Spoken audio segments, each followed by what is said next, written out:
Matthew 26:38. Sinabi sa kanila ni Jesus, "Ako'y halos mamatay sa tindi ng kalungkutan. Maghintay kayo rito at samahan ninyo ako sa pagpupuyat." Loneliness and isolation. Thank you, Father, that you are with us, you are in us, and you never leave us. Sa sandaling ito, Panginoon, kami po ay nagpapasakop, humihingi ng kaliwanagan, karunungan, at mangusap kayo sa amin para mga pang-araw-araw na buhay namin ay maiayon namin sa iyong kalooban. Be our preacher, our teacher, our healer. We seek you. Thank you, Father, in the name of your Son, Jesus. Marami mga tao kuminsan nagsasabi nila halos mamatay sila sa lungkot. Sabi ni Jesus nung siya ay magdarasal sa halamanan ng Gethsemane, ganun din. Matthew 26:38, He said to them, "My soul is overwhelmed with sorrow to the point of death. Stay here and keep watch with me." These two sentences will give us a great insight into how to handle deep loneliness and isolation. But suffice to say, Jesus knew extreme sadness. Alam niya ang pinakamatindi, pinakamalalim na lungkot, na halos pa nga, sabi niya, ay ikamatay niya. Mark 15:34, And at 3 p.m, Jesus cried out in a loud voice, my God, why have you forsaken me?" At nung malalagot ang kanyang hininga, ay naramdaman niyang nalagot din ang kanyang pakikipag-ugnayan sa Ama. Jesus knew extreme rejection, extreme isolation. Mga problema natin mga tao, ang ating isolation, rejection, and loneliness, dinaanan na lahat ni Jesus yun. At kaya na tayo, gusto niya tayong tulungan. Jesus understands and can help those who are burdened with isolation and loneliness. At maaaring yun ay tayo o mga taong mahal sa atin sa buhay o pareho. Loneliness is a silent epidemic. Naglalaban na ng maraming mga bansa sa number 1 position sa dami ng nagpapakamatay taon-taon. Suicide is on the rise. And even in our happy nation and among our happy people, it is becoming a situation. Knowing and understanding loneliness could help much. Our own loneliness and that of people who are close to us. But loneliness is a subjective, personal, private experience. No one can truly be sad for you. Only you can be happy for you and can be sad for you. May nakikiramay lang, nakikihati, nakikitulong, pero ikaw lang talaga ang makababatid at makalulutas ng iyong sariling kalungkutan. Proverbs 14:10, Each heart knows its own bitterness, and no one else can share its joy. So wala talagang tunay na pwedeng humati sa iyong lungkot at saya, kailangang ikaw ang gumawa ng paraan tungkol dyan. Kanya-kanyang puso, kanya-kanyang dala. But of course, we people around can help one another how to ease the burden and how to make the burden lighter. Loneliness is a reality among many people.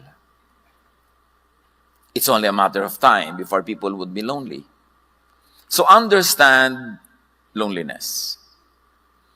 Among the many phenomena in our lives, it's one that should be understood well because it's one that keeps coming back. It's one that is very threatening or even very presently real. But loneliness, according to many studies and our very personal experience tells us that it is mainly caused by separation. Physical separation from people who matter, mental, emotional, and spiritual separation. Kaya kung minsan may kasama ka pero malungkot ka rin kasi magkalayo ang loob nyo. Meron naman, iisa ang loob nyo pero magkalayo ang katawan nyo kaya malungkot pa rin. Maraming formula ng ending malungkot ka.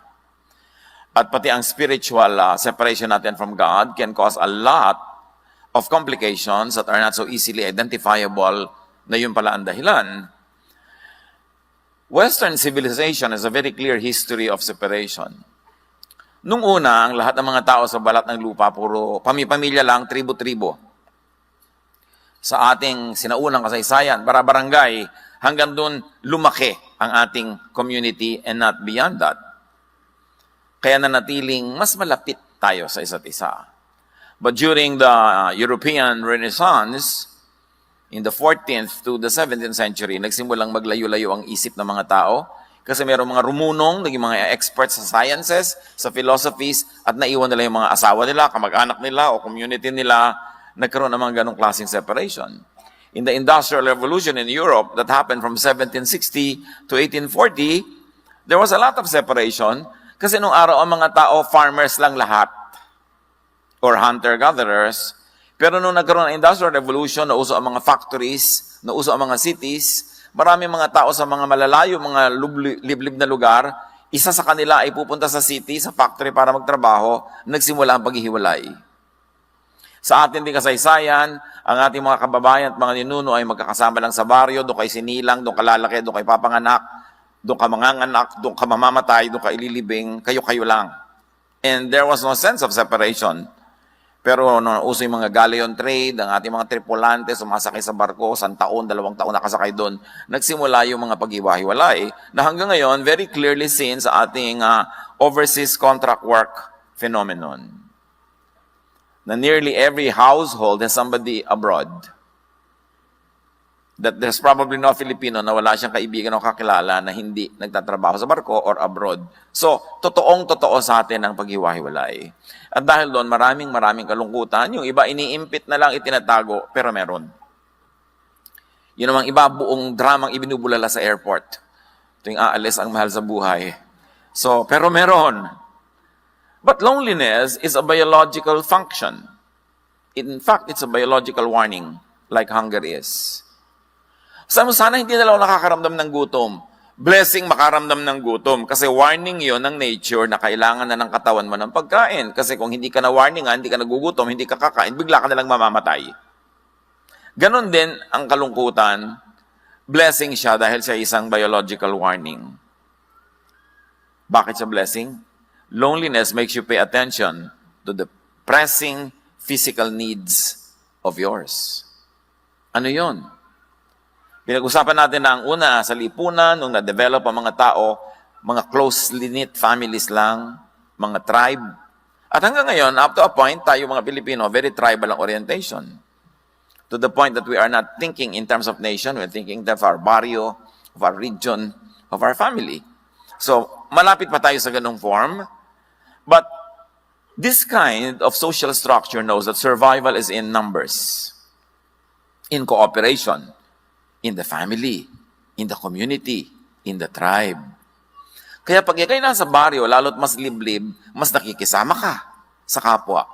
Dahil sa baryo, kung manganganak ka, wala ka namang kotse, kung pasakayin ka nung kapitbahay mong may tricycle at dinala ka sa clinics, pasalamat ka. Kaya habang di ka nanganganak, paano yung pakisama mo sa kanya dahil may tricycle siya eh? Interdependence. Pag kailangan, pag may namatay, mag-abuloy ka. Para ikaw namatayan, mag-aabuloy din sila. So, may ganun tayo. Yung closest ng family ties natin, may economic dimension yan. Kaya pag yumayaman na ang mga tao, tumitira sa mga lungsod, hindi na sila nakikialam sa neighbor nila. Kasi may sarili-sarili silang kotse, hindi nila kailangan makisakay.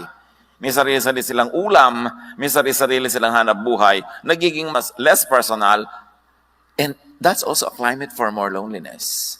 Unless city people are able to recreate the tribe and invent their own tribes. Kaya may mga tribe ng mga nag-exercise sa plaza, may mga tribe ng mga ganito at gano'n ng interest. Kasi you always recreate the small tribe because there's security in such a setting. Ngayon, pag nalulungkot ang tao, ibig sabihin, kulang ka sa tribe. It's a warning. So, in this context, aloneness, it's biologically dangerous. Bakit? Kasi yung survival mo depends kung may mga tutulong sa'yo, may support system ka. So, pag alone ka, nalulungkot ka, your body tells you, hoy, sobra ka nang separated and isolated, kaya nalulungkot ka, ikaw ngayon lalabas, magte-text, kaya magla mong maaalalang textan yung hindi mo naman naaalala nung masaya ka. Sabi mo, musta? Pero ang totoo, gusto mong ikaw ang tanungin niya na musta. Kaya ang sama ng loob mo, pa niya, okay, tapos hindi na sumagot ulit. Because every text is a cry for help. So nagte-text ka para textan ka rin. Now, aloneness is biologically dangerous because in the tribal setting, nag-iisa ka, kayang-kaya kang kainin ng leon, kayang-kaya kang pagtulong-tulungan ng mga hayop, o natumba ka, walang tutulong sa'yo, nangailangan ka, walang mag-aabuloy.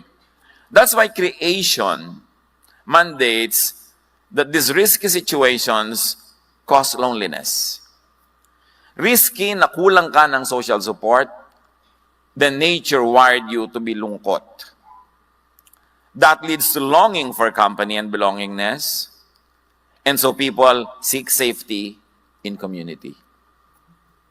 Loneliness compels people to seek community, which really means survival. Loneliness is a biological warning na delikado ka pagka nangailangan ka, walang tutulong sa'yo. Pag namatay ka, walang maglilibing sa'yo. Pag nagkasakit ka, walang magdadala sa'yo sa ospital, walang dadalaw. So, lumungkot ka ng lumungkot para pag nalulungkot ka na, gagawa ka ng paraan to connect with people.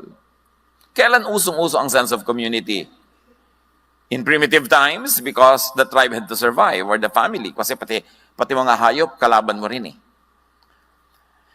Kailan uso yan? When there is a need for interdependence. Kailan usong-uso ang sense of community? In times of poverty, or crisis, or trauma, or grief. Kaya pag may namamatay tayong mahal sa buhay, nakikita-kita tayo, naglalamay tayo doon, kwentuhan ng walang katapusan, para i-comfort ang isa't isa. Ang lungkot naman na maglalamay ka mag-isa. Baka mauna ka pang ilibing doon sa bangkay. There's a classic example of this kind of lungkot that compelled somebody to move and reconnect. Luke 15, 16-17, yung tinatawag nating prodigal son, umalis siya sa tatay niya, inubos niya ang pera niya, tapos naghirap siya, na-employ siya, tag-alaga ng mga baboy, gutom na gutom siya, isolated siya, wala na siya kaibigan kasi wala na siyang pera. Sa tindi ng kanyang gutom, at dahil wala namang nagbibigay sa kanya ng pagkain, halos kainin na niya ang mga bungang kahoy na kinakain ng mga baboy. Ngunit, napag-isip-isip niya ang kanyang ginawa. At nasabi niya sa sarili, labis-labis ang pagkain ng mga alila ng aking ama, samantalang ako'y namamatay dito sa gutom. So niya, alam ko na, babalik ako sa tatay ko. I want that community, I want that food, I want that house. At kahit hindi niya ako tanggaping anak, basta nandun lang ako, okay na ako. Nung siya ay maraming pera, surrounded by prostitutes and having a good time, hindi niya naalala ang tatay niya kasi hindi naman siya nalulungkot. Hindi niya kailangan malungkot noon dahil may pera siya, meron siyang company, marami siyang nagagawa. Pero nung nanganganib na siyang magutom, mapag-isa, mamatay sa hirap, pinalungkot na siya ng kanyang sariling body system para mag-isip-isip siya to reconnect with his father. Sabi niya, uuwi ako, kundi pa nalungkot, susuong pa more sa panganib. Pero nalungkot, yun ang blessing. Pinalungkot siya. Nakawire na sa atin yun, sa ating creation. We were fearfully and wonderfully made. Na may warning signal sa sarili mong isip, puso at katawan pag lumalagay ka na sa panganib. And being alone in life is dangerous. Because we thrive in community, in interdependence. Loneliness makes people pay attention to their social needs. Kaya sa mga impersonal societies, especially in the West, in the highly materialistic and developed economies, na ang relation ay hindi na dahil tiya mo siya, hindi dahil pinsan siya ng nanay mo, kapitbahay na matagal ng tiya mo. So gumagawa ang mga tao ng invented relationships. Kaya may mga gym club, camera club, at yung mga talagang mga alcoholics na walang tutulong, may Alcoholics Anonymous, sila ang nagtutulungan, iniimbento nila yon. They have to go back to the cave and they recreate that kind of cave. Because loneliness makes people pay attention to their social needs. Ecclesiastes 4:8, ang isang taong nag-iisa sa buhay, walang kaibigan ni kamag-anak, ngunit walang tigil sa pagtatrabaho, wala siyang kasiyahan. Ni hindi niya tinatanong ang sarili kung kanino mauuwi ang kanyang pinagpapaguran. Ito man ay walang kabuluhan, isang miserableng pamumuhay. So ipinakita dito, okay, so ang dami-dami mong pera, Pero kung ikaw ba ay nakakomatose o ikaw ba ay naulyanin, yung pera mo nasaan? Sino magwi-withdraw? Sino magbabayad ng mga bayarin mo? Kailangan mo pa rin ng mga tao. Kaya sabi niya, dapat hindi ka ganyan. Kahit marami kang kinikita, dapat may tao pa rin sa iyong paligid. So the misery of aloneness is meant to compel people to seek company. Dito ngayon maraming napapariwara. Kasi kung minsan sa lungkot, hahanap na lang ng unang dadaan na nakapula. Pagka wala si Mr. Right, si Mr. Right now na lang. Yung kahit sino na lang, filling the blanks. At doon marami nagkakamali. Kaya kailangan bago ka dapuan ng lungkot, meron ka ng game plan. Meron ka ng support systems. May mga tao na sa mundo mo. Lalo kung bago ka magtagumpay. Kasi pag tagumpay na tagumpay ka na, paranoid ka sa lahat na lumalapit sa'yo. Baka may kailangan lang. Kaya mahalaga, bago ka magtagumpay, bago ka maging binibining kangkungan, bago ka maging super bilyonaryo, meron ka ng close friends. Nung pag-elementary, nung high school. Kasi pwede mong pagtiwalaan na nung walang-wala ka pa, kaibigan mo na siya. Importante yung ganong support systems. Now, the misery of aloneness compels us to seek company. Social need is related to survival. Being sociable has high biological value. Kaya kahit ngayon, pinapahalagahan natin yung people skills. Kasi pag may people skills ka, marunong kang makipagmabutihan, makisangkot, marunong kang makisalamuha, ang dami-dami mong benefits sa buhay. Being together with one's tribe helps one survive. Social skills are precious. Kaya yung mga magulang, nagkakamali kung ang lagi itinuturo nila sa anak nila maging competitive. Kasi kung competitive yan, halos walang kaibigan yan kasi lahat yan papatulan niya, lahat tatalunin niya. Dapat ang ituro natin sa mga anak natin how to be cooperative. How to coexist with people and make the most out of life by existing with people.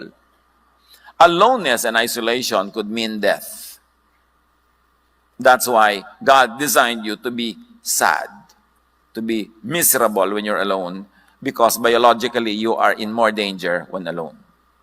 Ecclesiastes 4:9-10, ang dalawa ay mabuti kaysa isa. Mas marami ang bunga ng anumang gagawin nila. Kapag nabuwal ang isa, maitatayo siya ng kanyang kasama. And obviously, it's really important. Tulad ng halimbawa, magbabiyahe kayo, gusto yung magbiyahe abroad, aakyatin nyo lahat ng bundok ng Nepal. Maganda mga 5 kayo. Para pag nahulog ka, may magbuhat naman sa pababa. Kasi kung tour guide lang kasama mo, ihuhulog ka na lang sa bangin. May insurance ka naman. Madalang maganda dapat may kasama ka. Kaya dapat marunong ka makisama, marunong ka makipagkapwa. Para may sumama sa'yo. Sabi ng Ecclesiastes, kawawa ang nag-iisa sapagkat walang tutulong sa kanya kapag siya ay nabuwal. That's why, position yourself that you can have partners in life, partners in business, partners in your activities, and even a romantic partner, if you are meant for it. But allow others to have their own partners.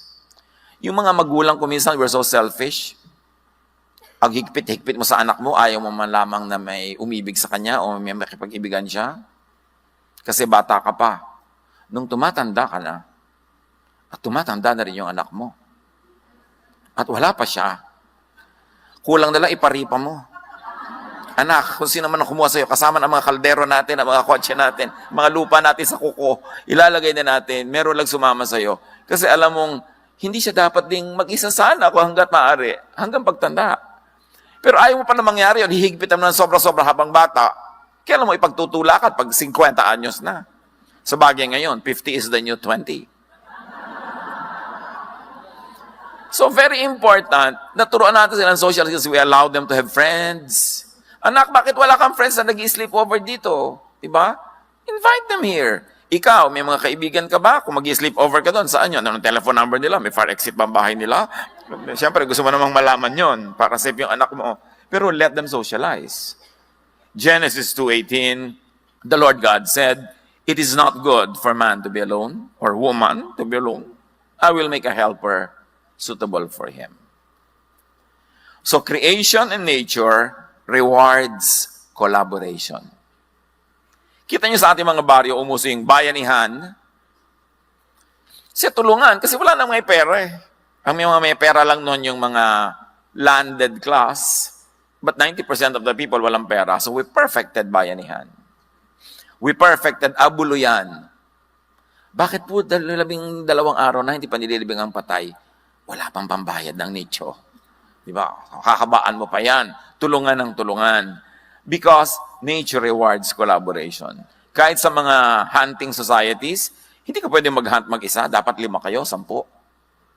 Pati sa mga halaman, sa mga hayop, mahalaga yung may mutualism na relationship. Both of you benefit by being together. Or at least commensalism, one benefits and the other is not bothered. Pero pagka parasitism na yan, hindi na maganda yung kanyang relationship. One benefits and the other is destroyed. Teamwork is always rewarded, kahit sa sports. That's why even in the church, unity is important. Because when people are united, they're always stronger together. Ecclesiastes 4:11-12, kung malamig ang panahon, maaari silang magtabi sa higaan upang parehong mainitan. Ngunit saan siya kukuha ng init kung nag-iisa siya? Kung ang nag-iisa ay maaaring magtagumpay laban sa isa, lalo na ang dalawa. Mas magtatagumpay sila kung dalawa sila. Ang lubid na may 3 pilipit na hibla ay hindi agad malalagot. So mahalaga, meron kang karamay. Friends multiply our joy and divide our sorrows. So it's important na marunong kang makitungo. Proverbs 18:1, ang taong makasarili ay humihiwalay sa karamihan at salungat sa lahat ng tamang isipan. In other words, sabi ng Proverbs, yung sobra kang selfish, abnoy. Hindi natural yan. Dapat hindi ka selfish. Dapat give and take. Dapat nakikipagmabutihan ka kasi for survival niya at mo, you need to have people around you. Creation wired the brain to feel pain in aloneness. Kaya kung nag-enjoy ka laging alone, as in extended aloneness, extended enjoyment, hindi na yan normal. Because we were wired to feel pain in aloneness so that we will relieve the pain by seeking company. It means cooperating with others. It means enhancing your chances at survival and even at thriving. Loneliness is meant to stop and to minimize behavior that isolates people. Kaya ka pinapalungkot ng Diyos para tigilan mo ang paghiwalay sa kapwa-tao, humanap ka ng koneksyon. That is why rejection and isolation hurt.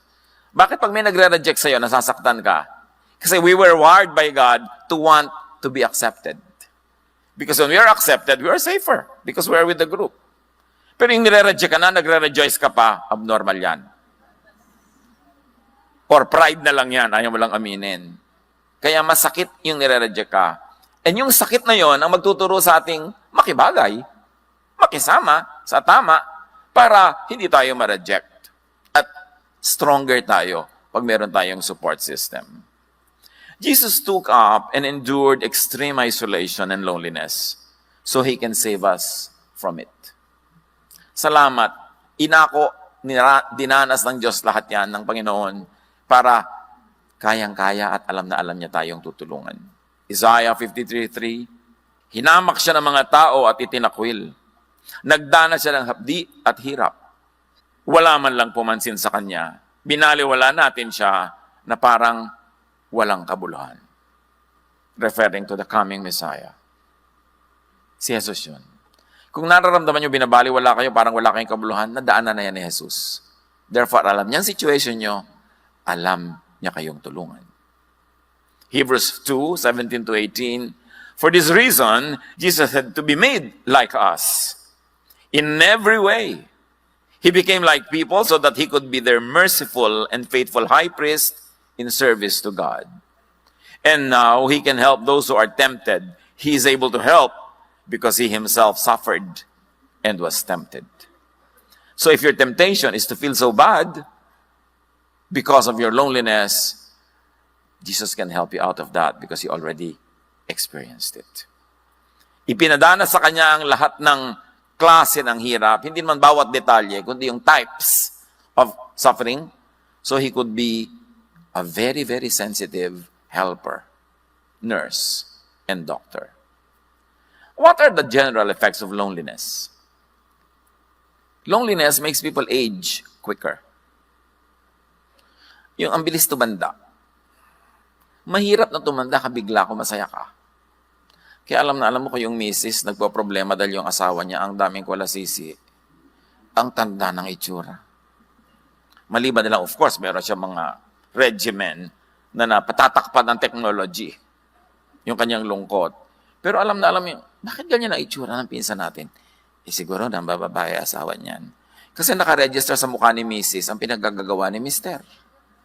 Mabuti na lang, may mga exercises na ngayon na pwede nang imitigate yung ganung mga effects. But loneliness makes cancer deadlier. Yung may cancer na nga, tapos malungkot pa, mas mahirap tablan ng mga pagpapagaling at mas mabilis lumala. This is science. Researchers show us. Loneliness makes Alzheimer's advance faster. And loneliness makes the immune system weaker. Pagka ang lungkot-lungkot mo, may humatching lang 3 meters away, nahahawa ka.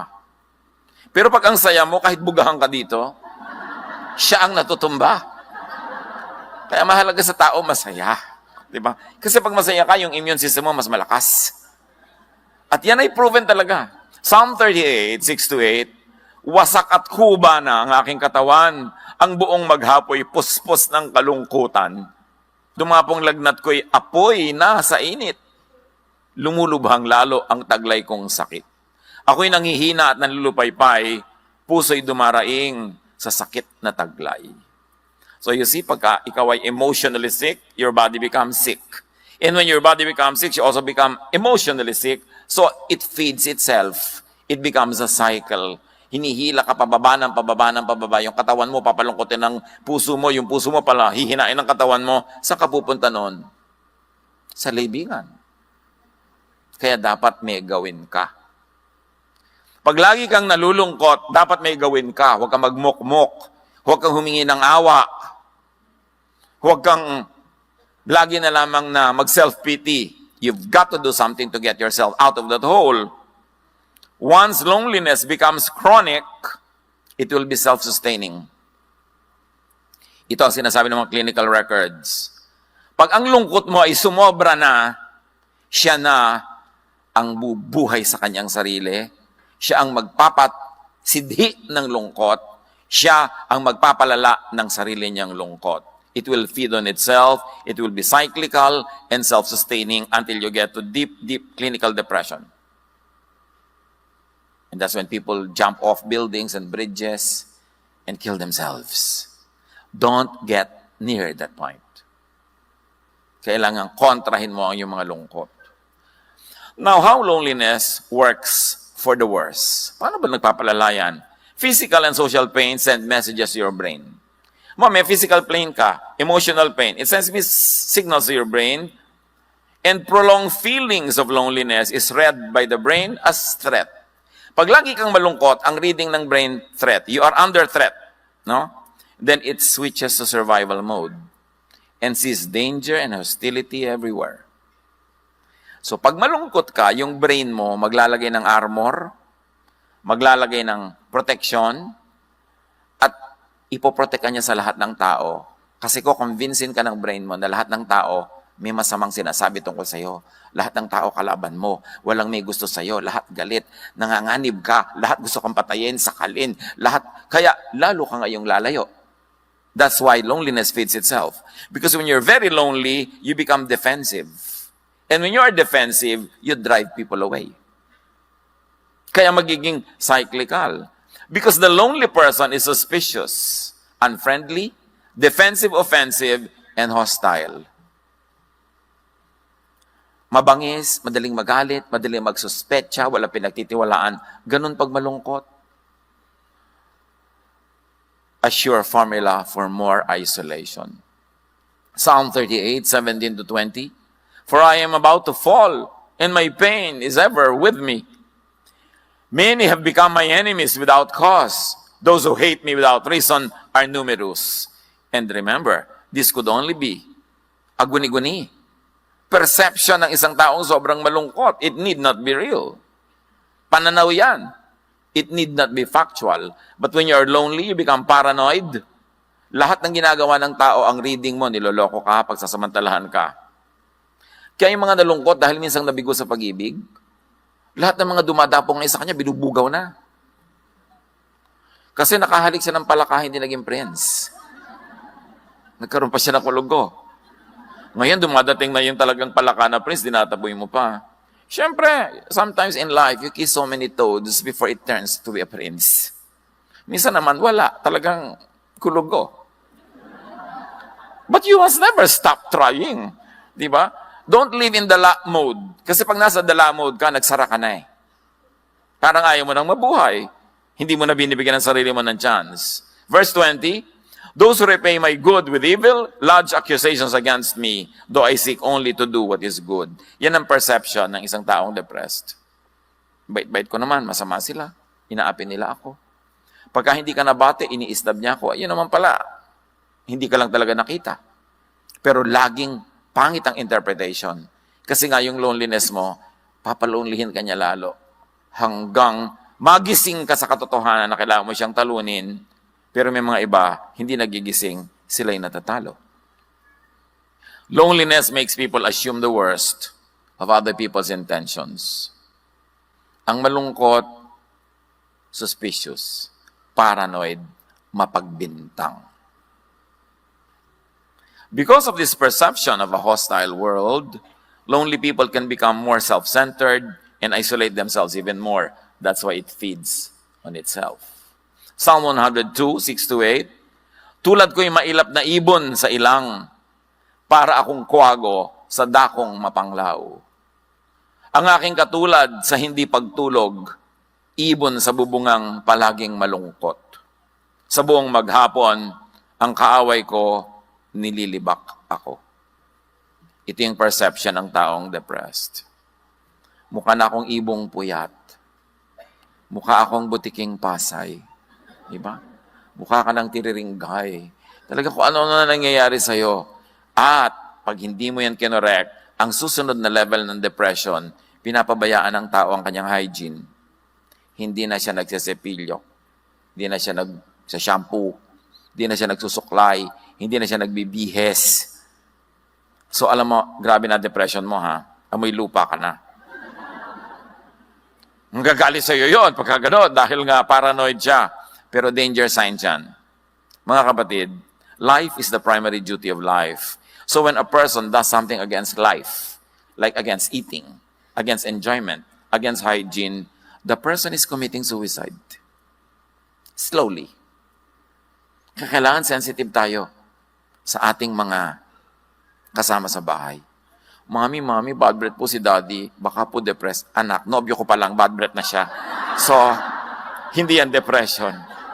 May gano'n naman, okay, mag-overreact. Pero bantayan ninyo ang inyong mga kasambahay.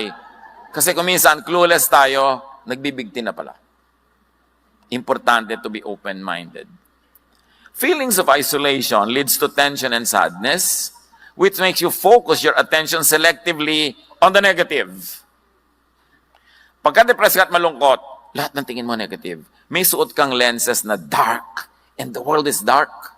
Not because it is, but because you make it dark with your perception. Feelings of isolation makes you think negatively about yourself and others, and it leads to more isolation.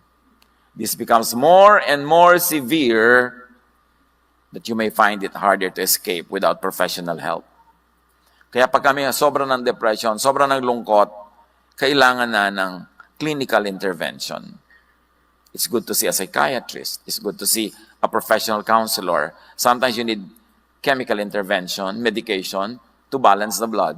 There are recent studies that now people can be restored without chemical intervention, but still in experiment stage. Kaya napaka-importante yung medication, proper food, proper nutrition to balance the blood. At least physically mabalance ka para ma-induce yung mind mo na maging balance din. Because the cycle has to be broken somewhere. If you cannot break it in the physical, you have to break it in the emotional part. But you have to break into the person. Any of those entrance points would do. Kaya mahalaga rin yung spiritual experience. Yung naging Maka-Diyos ka, naging prayerful, nagkaroon ka ng ministry, nagkaroon ka ng mission, para ma-break yung cycle mo na pababa. Kailangan mayroong pumigil doon saan man effective at the moment. Loneliness isolates you from people, limits and minimizes or stops your interaction with friends. And there's a warning. If you're always declining invitations, you could be depressed. Iba-ibang excuses mo dyan. Busy ako, marami akong trabaho, ma-traffic, tinatamad ako. Pero what's wrong with you na ayaw mong dumalo sa kasalan? Masaya naman. Liban na lang yung talagang sobrang American accent na MC. Bakit ayaw mong pumunta sa patay? Di ba? Mga kaibigan mo yan, dapat ka makiramay. But ayaw mong pumunta sa birthday party, kainan, sayahan. So, if you are turning down more than 80% of invitations from people that you care about or people who care about you, count it as a warning. Dahil ang gusto mo, magbukmok, mag-isa. Yun nga yung sinasabi noong verse na binasa natin. Payaman ka ng payaman, trabaho ka ng trabaho, mag-isa ka naman. Bakit? Ano ang nangyayaring deception in your life? When you decline invitations, warning. But there's a deeper warning when you no longer receive invitations. Dahil nagsawa na ang tao sa decline mo. Hindi ka na iniimbita. Lulubog ka ng lulubog sa aloneness. Pagka hindi na rin nakikisalamuha sa iyo yung iba, tulad ng ayaw mong makisalamuha sa kanila, now the outside world has become a manifestation of your thoughts. Yung loob naging labas. Sa loob at labas ng bayan kong sawi. Sabi ni Balagtas. Kasi yung niloloob mo, pagka nangyayari na sa labas, na ilipat mo na sa labas yung dati, personal reality mo lang. Dahil ang labas sumusunod sa loob. Matter obeys thought. At pag laging ganun ang thought mo, susunod ang physical world mo dyan. So help yourself and help people when you see this happening. Remember, loneliness is a blessing. It is a warning that you should connect with people, that you should build bridges instead of walls. Sabi nga ng isang cheesy na poster, people are lonely because they build walls instead of bridges. It's a sign. Get out of loneliness if you are in it. Get people out if they are in it and you can help them. Get rid of its cause. You must question loneliness. Pag nag-iisa ka, ang lungkot-lungkot mo, ayaw mong makisalamuha, dala ka sa mga tao, ayaw mong makibabutihan, you must not accept that. Question it. Psalm 42:11, why, my soul, are you downcast? Para pamiwangan mo yung sarili mo. Bakit ka ba nalulungkot? Anong dramang bukid dyan? Tigilan mo yan. Why so disturbed within me? Put your hope in God, for I will yet praise Him, my Savior and my God. So, labanan nyo siya. Ba't ka ba nalulungkot? Anong arte mo? Tumigil ka. Dapat ganunin mo ang sarili mo. Pero mong gawin yun dun sa pasyente. Kasi baka lalong malungkot. Medyo dapat mas bula-bulahin mo muna siya. Huwag man biglang ganun dahil baka lalong ma-depress. So sa sarili mo, you can do that. And change your loneliness mindset. Alam niyo ba na may mga mindset na talagang nakatugma para lumungkot? Pinapakinggang tugtog, malungkot. Aaten ng party, malungkot ang damit. Ang bulaklak niyang plastic sa bahay, malungkot. Pag nagayo siya ng plato yung pagkain, nakakaantok tingnan. Wala man lang ang saya, di ba? Mga ulam niya, gray. Dapat pinapasaya mo yung buhay mo. Kumisan kasi yung masaya baduy. Hindi bali na, basta huwag ka lang maloka. Kasi correct naman yung color scheme mo, pero nakakalungkot. Alam niyo yung mga correct color scheme, malungkot ha? Aminin niyo yan. Pa yung mga damit mo, bulaklakan, may mga ganyan-ganyan, para kang estabilo. Pero masaya ka. So, ang unahin mo yung masaya ka, wag na yung correct ng mga itsura mo. Yung laging prim and proper, gray lang yun, black, mga somber colors. Mga gusto lang yun na suot-suot ng mga nagyayaman-yamanan. Pasayahin mo ang sarili mo. Kaya tuwan-tuwa ako, kuminsan may nakita ko mga babae sa kalye, nag-iintay ng jeep, ang lalaki ng mga bulaklak sa ulo, mga ribbon-ribbon, garter-garter. Hindi ito malulungkot. Kasi, pinapasaya niya ang sarili niya. So, change the loneliness mindset. Romans 12:2, do not conform to the pattern of this world, but be transformed by the renewing of your mind. Then you will be able to test and approve what God's will is. His good, pleasing, and perfect will. And His will is that you get out of that loneliness mode. And you be happy and you enjoy life. That is the will of the Lord for you. Do not conform to the pattern of loneliness and depression. You have to get out of it. Check for your negativity. 1 Thessalonians 5:18, give thanks in all circumstances, for this is God's will for you in Christ Jesus. Always find something to thank God for. And be very profuse and dramatic with your thanksgiving. Meron, pastor, yung pong katabi ko sa worship, pwede ba ilipat nyo sa likod? Kasi worship lang, nagtatatarang pa. Yung kasasayaw. Eh, mabuti na yung kesa naniniga siya, tinihimatay sa lungkot. Di ba? Hayaan nyo na mag-express. Kailangan magsikilin ang sarili. Konting-konti lang dapat yung sinisikil. Dapat express yourself. Get out of loneliness and stay out of it. Seek God.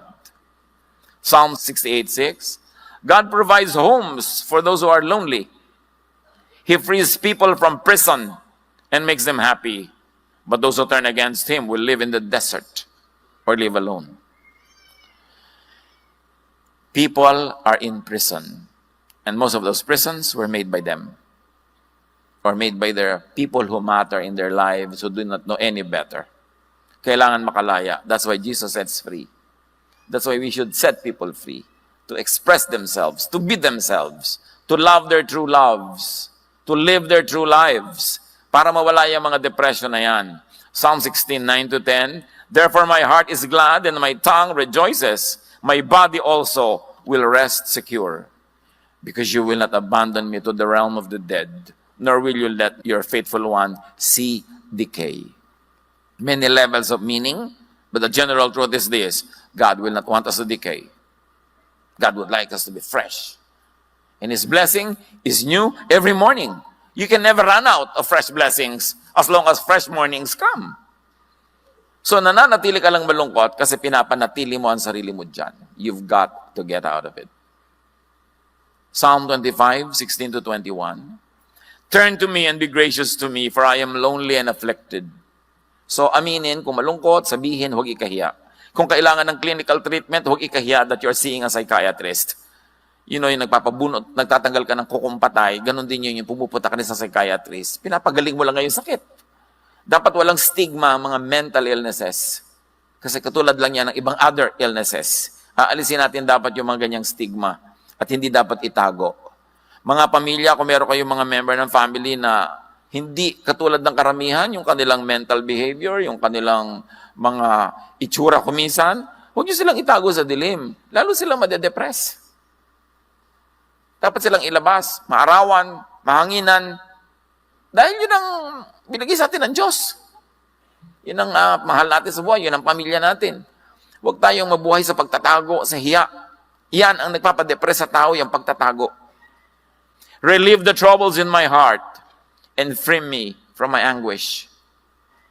Look on my affliction and my distress and take away all my sins.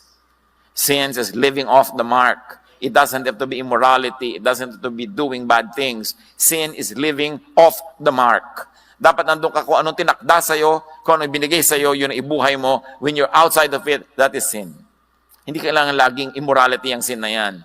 Pagka hindi ka nabubuhay according to your design, according to how God made you, and you were wonderfully made, sala ka. Yun na nagkakasala.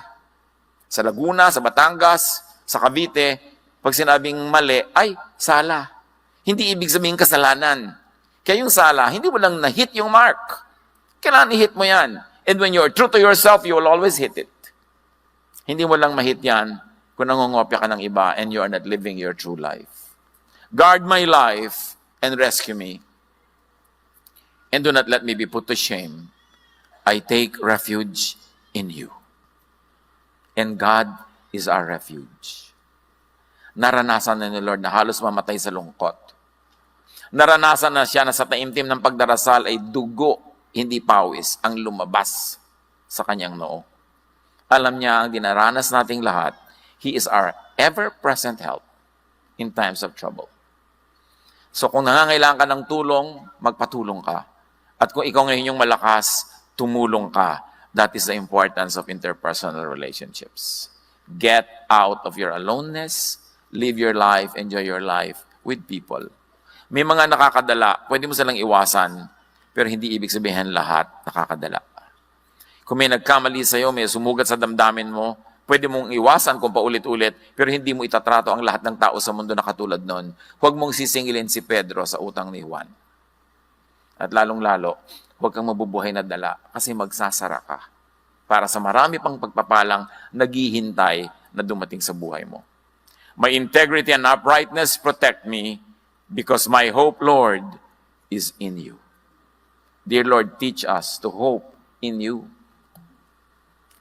Sa mga kalungkutan na personal, sa kalungkutan ng iba naming mga mahal sa buhay, turuan mo kami magdamay-damayan, magtulungan, tigilan ng mga pagkukunwari, mga pagbabalat kayo, maging totoo para makalaya. At sa paglayang ito makahinga ng maluwag, kami maarawan, kami ay mahanginan at makapamuhay ayon sa iyong magandang kalooban. Pagbulay-bulayan natin ang mga kahulugan nito sa buhay natin at sa buhay ng mga mahal natin.